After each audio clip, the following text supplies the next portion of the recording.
Welcome, heroes and villains, to Fjook Enterprises. I'm your host, Fjook, and with me today is Bones. Hi everyone.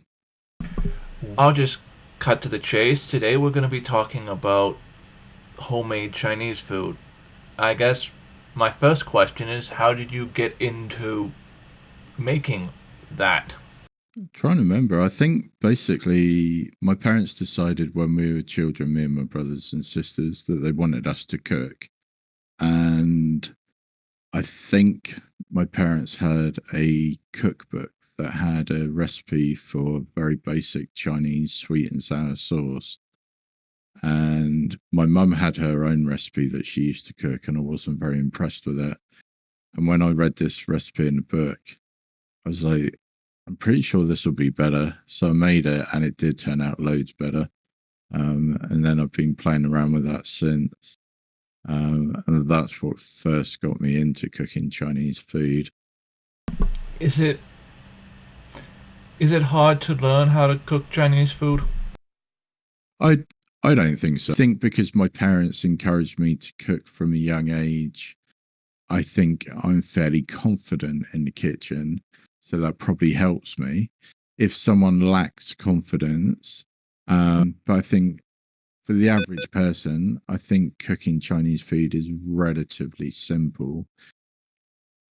Yeah, it's just like basic things like obviously if you're doing stir fries, you want to cook everything really quickly. You don't want to put it in the frying pan for ages or the wok and overcook it because you'll wilt all the vegetables. And I think when you're cooking meat, you want to tenderize it, or they call it silk the meat, where you coat the meat in cornstarch or corn powder and bicarbonate of soda.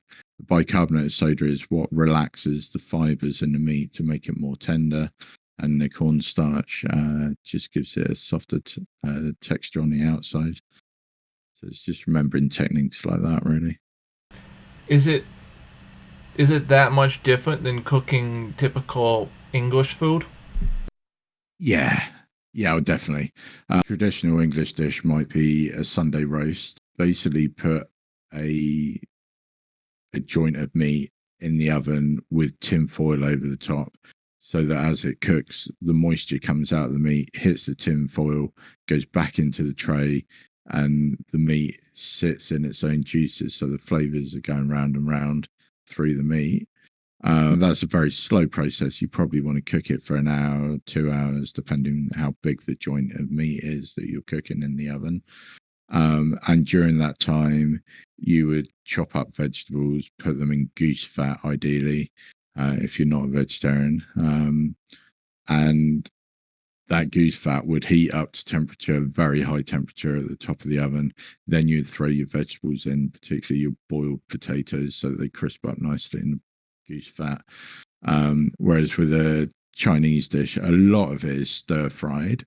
So you want to heat the wok up to a good temperature, throw the oil in quickly, add the ingredients 1 minute after 1 minute after 1 minute. So, like your tougher vegetables or your meat, well, very often in Chinese, you cook the meat before you cook the dish, and then you would put the meat on the side.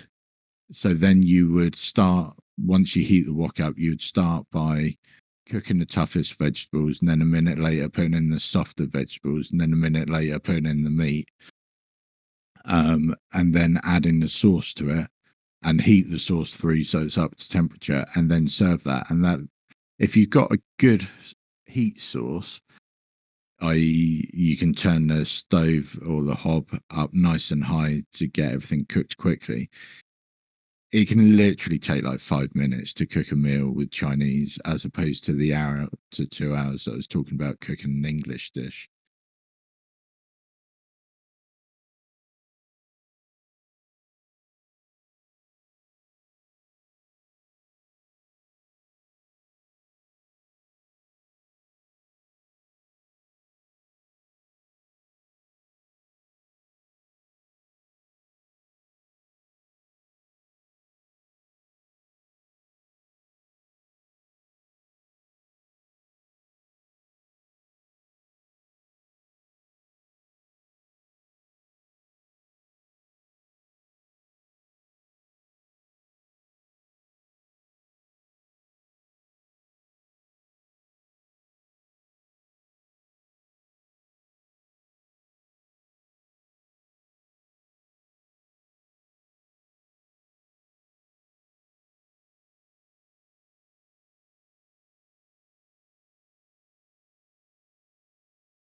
Have I been cooking stir fries wrong because the wok's not high enough and it takes longer? I think I think somebody who is Chinese and knows how to cook these dishes in a Chinese wok would argue that you have been cooking them wrong, because in their eyes, you get the wok up to a really high temperature, almost to the point that the oil starts smoking when you put the oil in the wok, and then you throw everything in and it takes minutes. But I think realistically, in our circumstances, our hobs and what have you, the equipment, aren't ideal for high temperature cooking. And if you're not got the confidence to throw a meal together in minutes, then we tend to cook on a lower temperature. I know I cook on a lower temperature than I should, because I don't want to burn the oil and have other issues with my food. So I do take longer to cook a stir fry, and it's not the perfect way of doing it, but it still comes out brilliant. Like, I wouldn't say that you're cooking it wrong because you're taking longer. What should the vegetables you use? What texture should they have after they're done cooking? Ideally, Chinese vegetables should be relatively crunchy. Not crunchy that it's raw, but still maintain a lot of its solidness, that you lose in English cooking. English cooking, we love to overcook vegetables so they go soft and wilty and sometimes mushy. Um, so, like a green bell pepper, when you put it in Chinese stir fry, you don't want it going soft like it can do if you overcook it. You want it still to be retain half of its crunchiness from when it's fresh. Onion should be crunchy. If you chop up an onion and put that in a stir fry, you want that nice and crunchy. Carrots, you don't want too crunchy. So you would cook them longer. But you don't want them going soft and mushy. Definitely not. Does that help? You said that the vegetables were different for stir fry.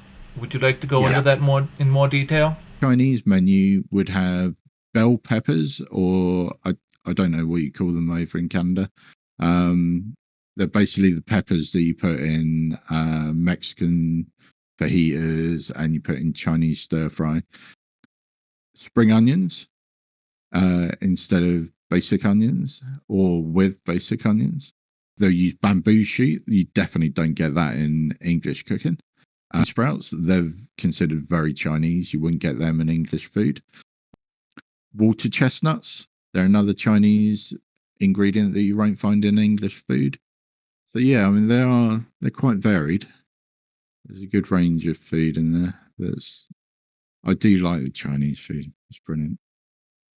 Uh, I'm assuming you know how to, at this point in time, since it's been many years since you first learned how to cook Chinese food, you know how to cook more than what the thing that you first learned.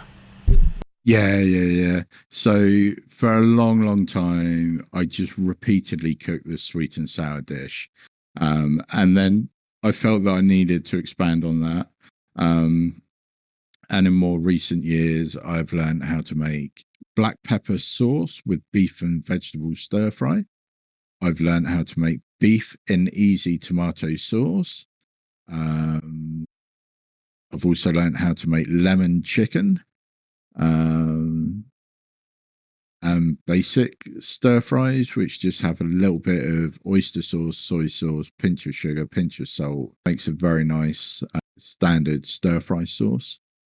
I am finding it's interesting. I always thought that I hated all fish and seafood taste wise, and recently getting into the Chinese cooking again, I found that the beef and easy tomato sauce and the black pepper sauce use oyster sauce as part of the sauce ingredient. So I'm now beginning to realize that I don't totally hate seafood. There is a way it's creeping into my diet.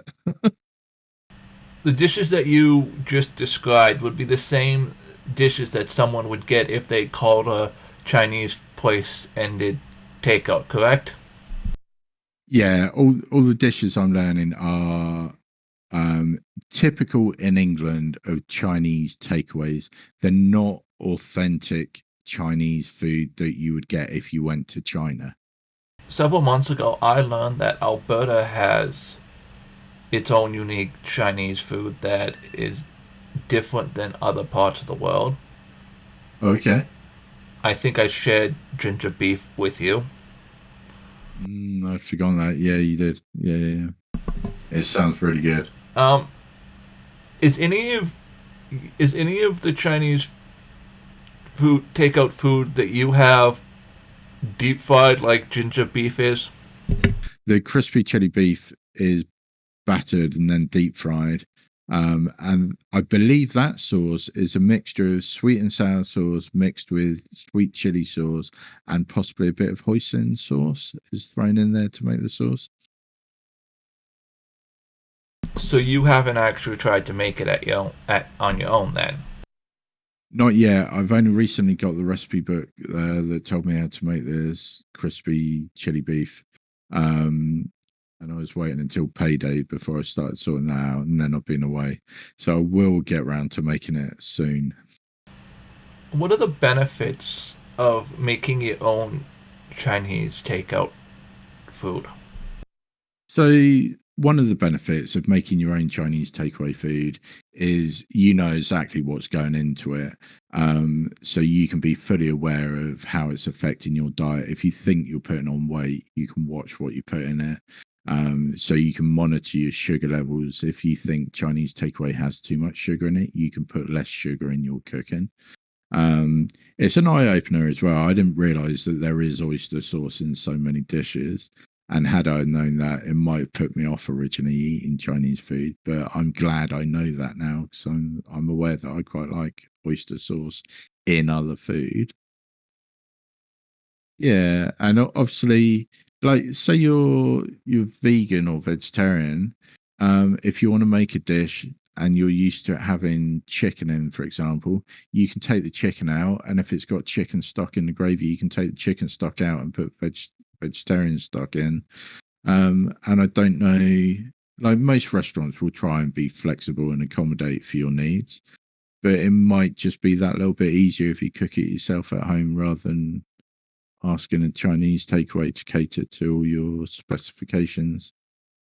Do Um, you have any advice for people who are looking to get into Chinese takeout meals? if you want to start cooking your own Chinese food, ask around. Ask any of your friends if they're cooking Chinese food and see what tips you can get from them. See what their favorite recipes are. The quality of recipe books you get out there can vary. So it's always good just to get other people's opinions and see what recipe books they recommend. Some recipe books are very simple, very easy to get started with, and will boost your confidence in the kitchen. But they might not have quite the accurate taste you're looking for.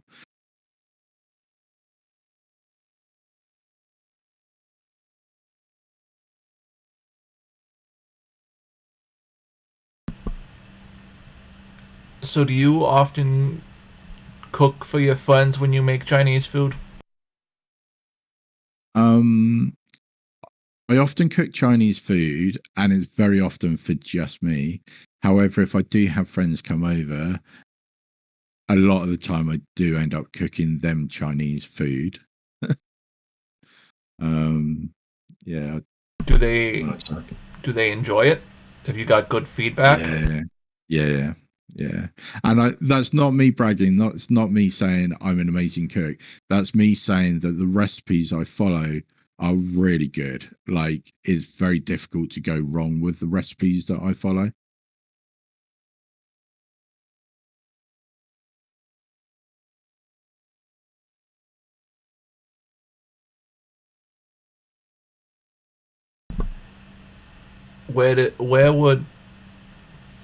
Where would one get the recipes that you follow?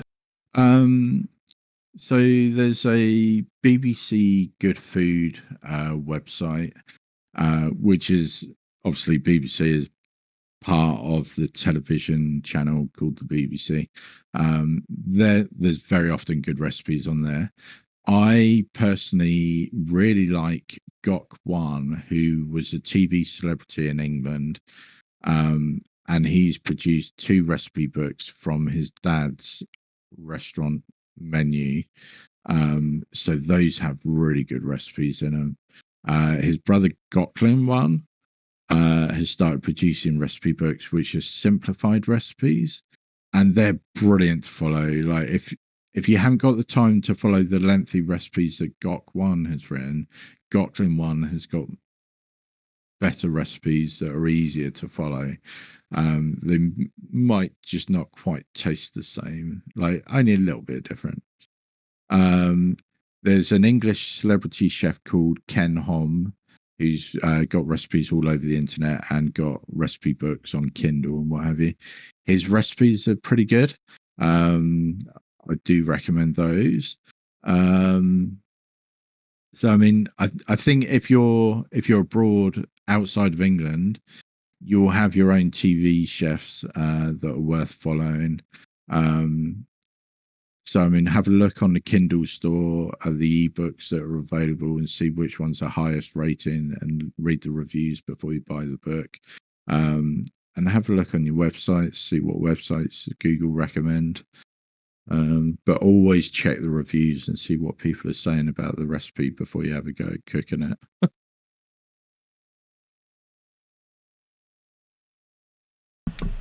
As my penultimate question, are there any pitfalls that people should are there any common pitfalls that people should avoid? I think overcooking. The temptation is to put vegetable in too soon and cook it too long, and then it loses its crunchiness, and that can ruin the experience when you're eating the food. So that's the one thing I'd say. Don't be tempted to overcook your vegetables.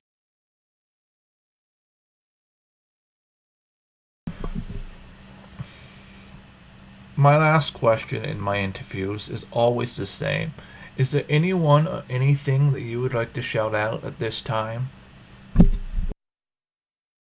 Not that I can think of off the top of my head, sorry.